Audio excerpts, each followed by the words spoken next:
नमस्कार विद्यार्थी मित्रांनो, आज आपण मोटर स्टार्टर्स हे प्रकरण बघणार आहोत। तर या प्रकरणामध्ये सर्व एसी व डीसी मोटरचे स्टार्टर्सचा अभ्यास केलेला आहे। तर तो आता आपण बघूया। सर्वप्रथम आपण डीसी मोटर स्टार्टर कोणते आहेत ते पाहूया। तर डीसी मोटर स्टार्टर मध्ये मुख्यतः 2 पॉइंट स्टार्टर, 3 पॉइंट स्टार्टर आणि 4 पॉइंट स्टार्टर हे स्टार्टर वापरलेले असतात। आता हे स्टार्टर का वापरायचे, तर डीसी मोटर चालू करताना सुरुवातीला आर्मेचर हा स्थिर असल्यामुळे बॅक ईएमएफ 0 असतो। बॅक ईएमएफ 0 असल्यामुळे आर्मेचरचा रेझिस्टन्स खूपच कमी असल्यामुळे आर्मेचर मधून वाहणारा करंट हा खूप जास्त असतो आणि या करंटमुळे आर्मेचर जळून जाण्याची शक्यता असते।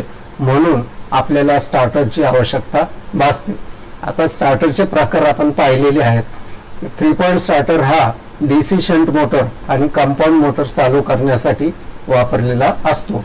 आता या स्टार्टर मध्ये जे संरक्षक साधने जे आहेत ती कोणती वापरलेली असतात हे महत्त्वाचे, हे परीक्षेला विचारली जाऊ शकतात। पहिलं नो होल्ड कॉइल आहे।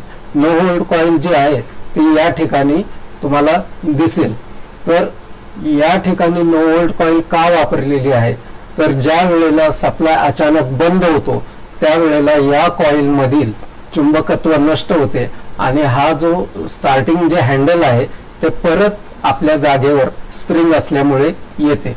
आता याच्यामुळे मोटरचे संरक्षण कसे होते, जर ही होल्डिंग कॉइल किंवा नो होल्ड कॉइल नसती आणि अशा वेळेला जर सप्लाय जाऊन काही क्षणातच परत आला असता तर आपलं हे स्टार्टिंग हँडल या ठिकाणी असतं आणि मोटरला डायरेक्ट सप्लाय मिळून मोटर जळाली असती। त्यामुळे मोटरचे संरक्षण करण्यासाठी हा नो होल्ड कॉइल वापरलेली असते।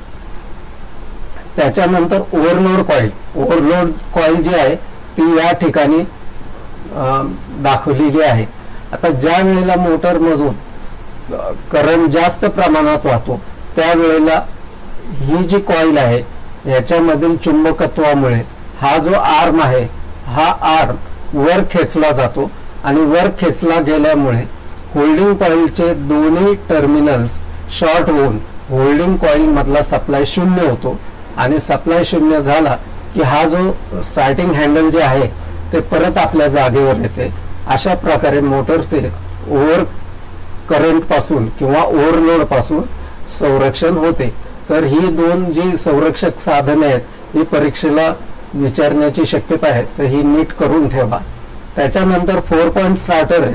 4 पॉइंट स्टार्टर जो आहे तो जेव्हा मोटरचा वेग साधारण वेगापेक्षा जास्त वाढवायचा असतो त्यावेळेला ह्या स्टार्टरचा वापर करतात। आता याच्यानंतर जो आहे 2 पॉइंट स्टार्टर आहे। 2 पॉइंट स्टार्टर जो आहे तो डीसी सिरीज मोटर चालू करण्यासाठी वापरला जातो। त्याच्यानंतर एसी 3 फेज मोटर स्टार्टर। आता एसी 3 फेज मोटर साठी स्टार्टर का वापरतात, तर जेव्हा आपण मोटर चालू करतो तेव्हा स्टार्टिंग करंट हा 4 ते 5 पट जास्त असतो आणि त्यामुळे मोटरचे वाइंडिंग जळून जाण्याची शक्यता असते। म्हणून हा स्टार्टिंग करंट कमी करण्यासाठी आपल्याला स्टार्टर वापरणे आवश्यक असते। आता 3 फेज स्टार्टरचे प्रकार खालील प्रमाणे आहेत। त्यातला डायरेक्ट ऑनलाईन ड्युअल स्टार्टर हा मी तुम्हाला वर्गात प्रत्यक्ष जोडून दाखवलेला आहे आणि चालू करून दाखवलेला आहे।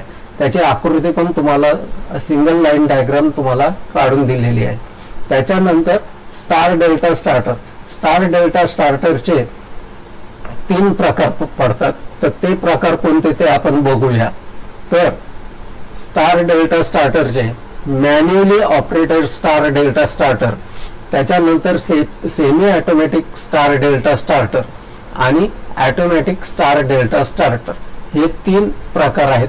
त्यातील आपण ऑटोमॅटिक स्टार डेल्टा स्टार्टर हा वर्गामध्ये प्रत्यक्ष जोडून बघितलेला आहे आणि मी तुम्हाला तो कसा काम करतो ते दाखवलेला आहे। या ऑटोमॅटिक स्टार डेल्टा स्टार्टर मध्ये टायमर वापरलेला असतो।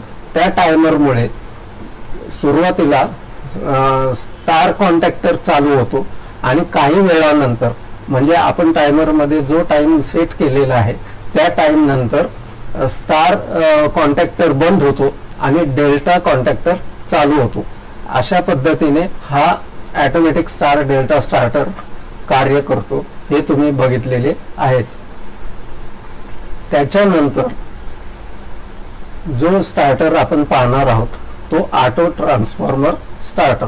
आता ऑटो ट्रान्सफॉर्मर स्टार्टर म्हणजे काय असतो की एक 3 फेजचा स्टार जोडणी केलेला ऑटो ट्रान्सफॉर्मरच असतो.